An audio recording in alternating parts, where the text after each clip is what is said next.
Selamat datang di eksplorasi komprehensif tentang neuropsikologi emosi. Dalam presentasi ini, kita akan menjelajahi hubungan rumit antara otak dan emosi manusia. Memeriksa bagaimana proses neural membentuk pengalaman emosional kita dan mempengaruhi kehidupan sehari-hari. Modul ini berfungsi sebagai dasar penting untuk memahami kompleksitas perilaku manusia melalui lensa neuropsikologi. Di akhir, Anda akan mendapatkan wawasan tentang mekanisme neurobiologis yang mendasari emosi dan implikasi signifikan mereka di berbagai domain kehidupan.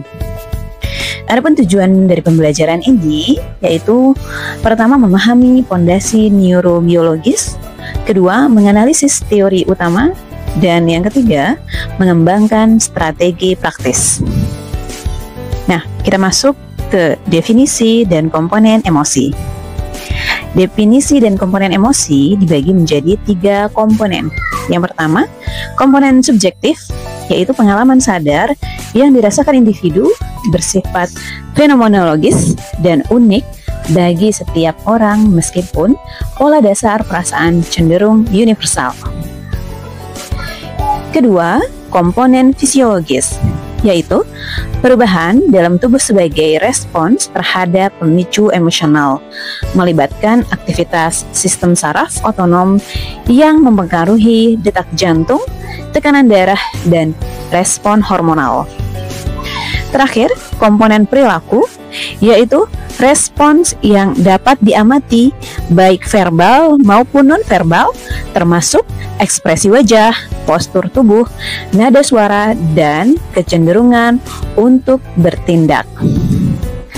Nah, di sini ada perbedaan emosi, perasaan, dan suasana hati. Apa itu emosi?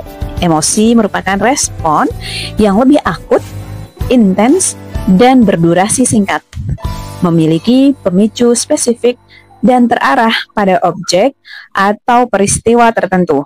Contohnya, marah karena dicurangi, takut saat melihat ular. Kemudian, yang kedua adalah perasaan. Apa sih perasaan itu? Perasaan merupakan pengalaman subjektif atau aspek kesadaran dari emosi, interpretasi internal yang bisa lebih halus dan kurang terhubung dengan respons perilaku eksplisit. Contohnya, rasa nyaman setelah makan.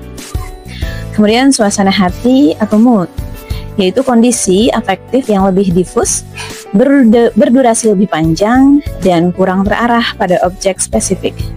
Dapat bertahan selama jam hingga minggu.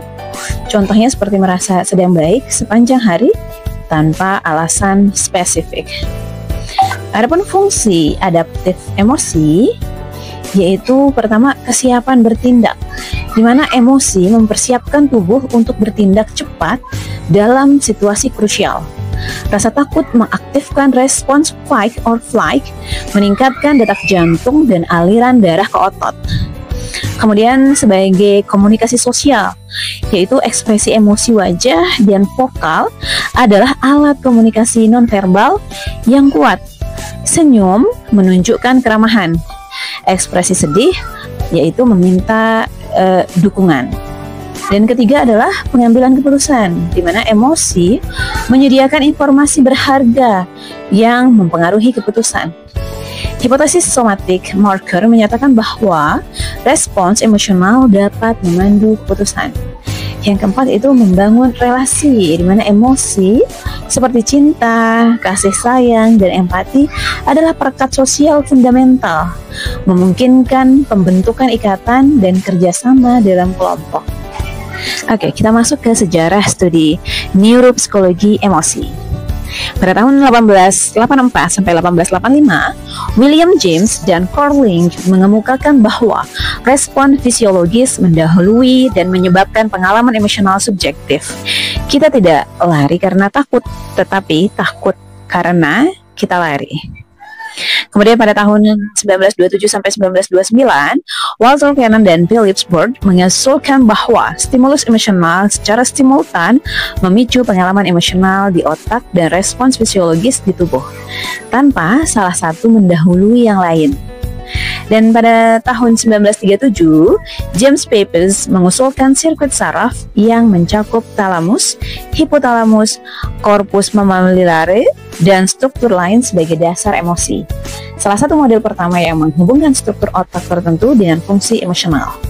Dan pada tahun 1949 sampai 1970-an, Paul MacLean mengembangkan konsep sistem limbik yang mencakup amigdala, hipokampus, dan struktur lain sebagai otak emosional, menjadi kerangka kerja dominan untuk memahami emosi di otak.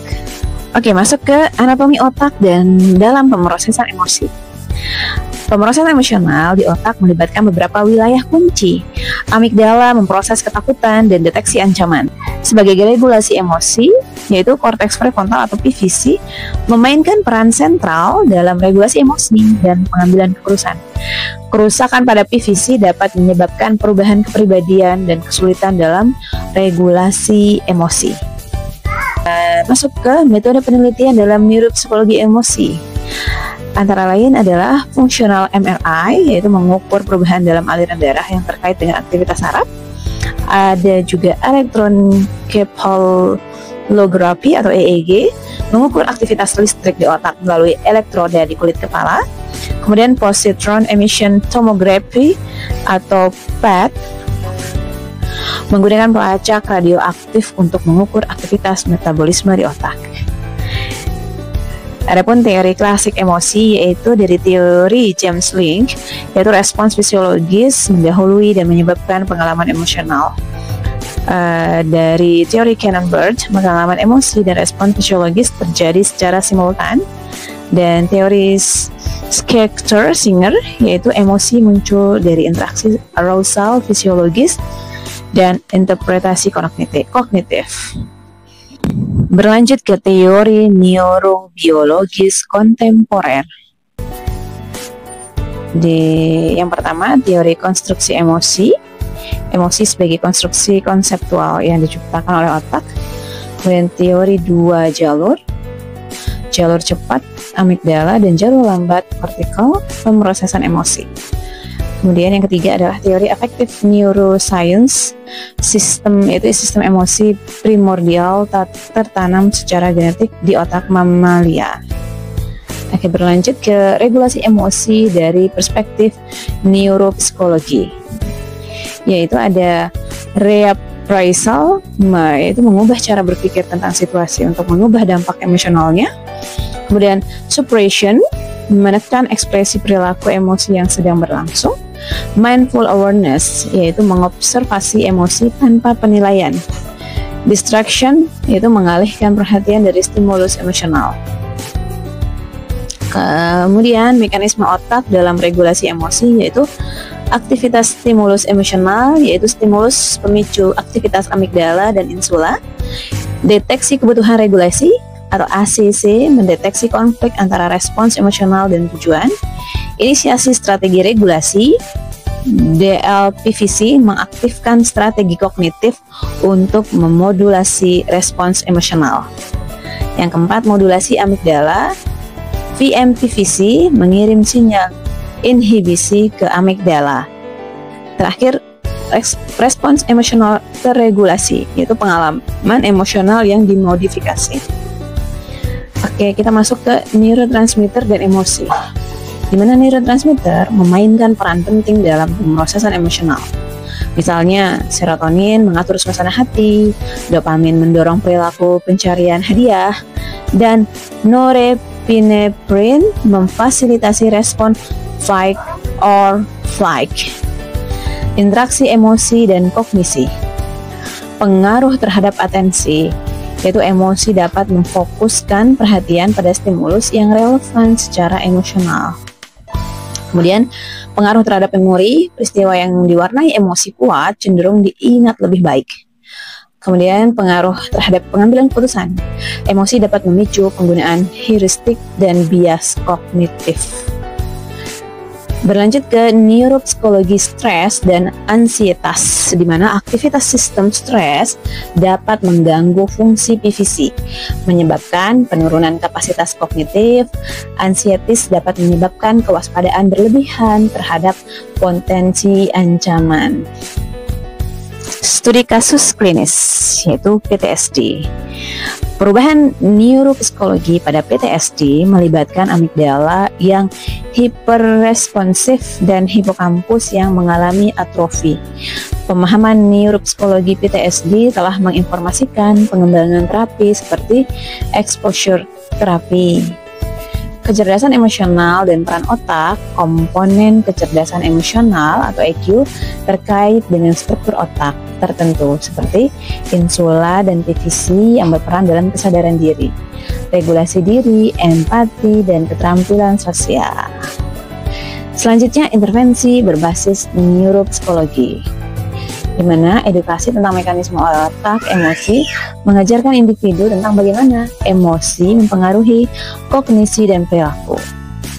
Desain lingkungan yang mendukung, mendesain ruang untuk mengurangi stres dan meningkatkan suasana hati positif. Praktik mindfulness dan meditasi mengintegrasikan latihan yang meningkatkan regulasi emosi. Pengembangan koneksi sosial mendorong partisipasi dalam kegiatan sosial. Dan terakhir ini penutupan dan langkah selanjutnya adalah pertama, eksplorasi mandiri, memanfaatkan sumber daya pembelajaran tambahan untuk memperdalam pemahaman. Diskusi dan kolaborasi, bentuk kelompok diskusi untuk menganalisis studi kasus. Kemudian penerapan praktis, terapkan prinsip-prinsip neuropsikologi emosi dalam praktik profesional atau kehidupan sehari-hari. Sekian, terima kasih banyak kami dari kelompok 5. Semoga bermanfaat.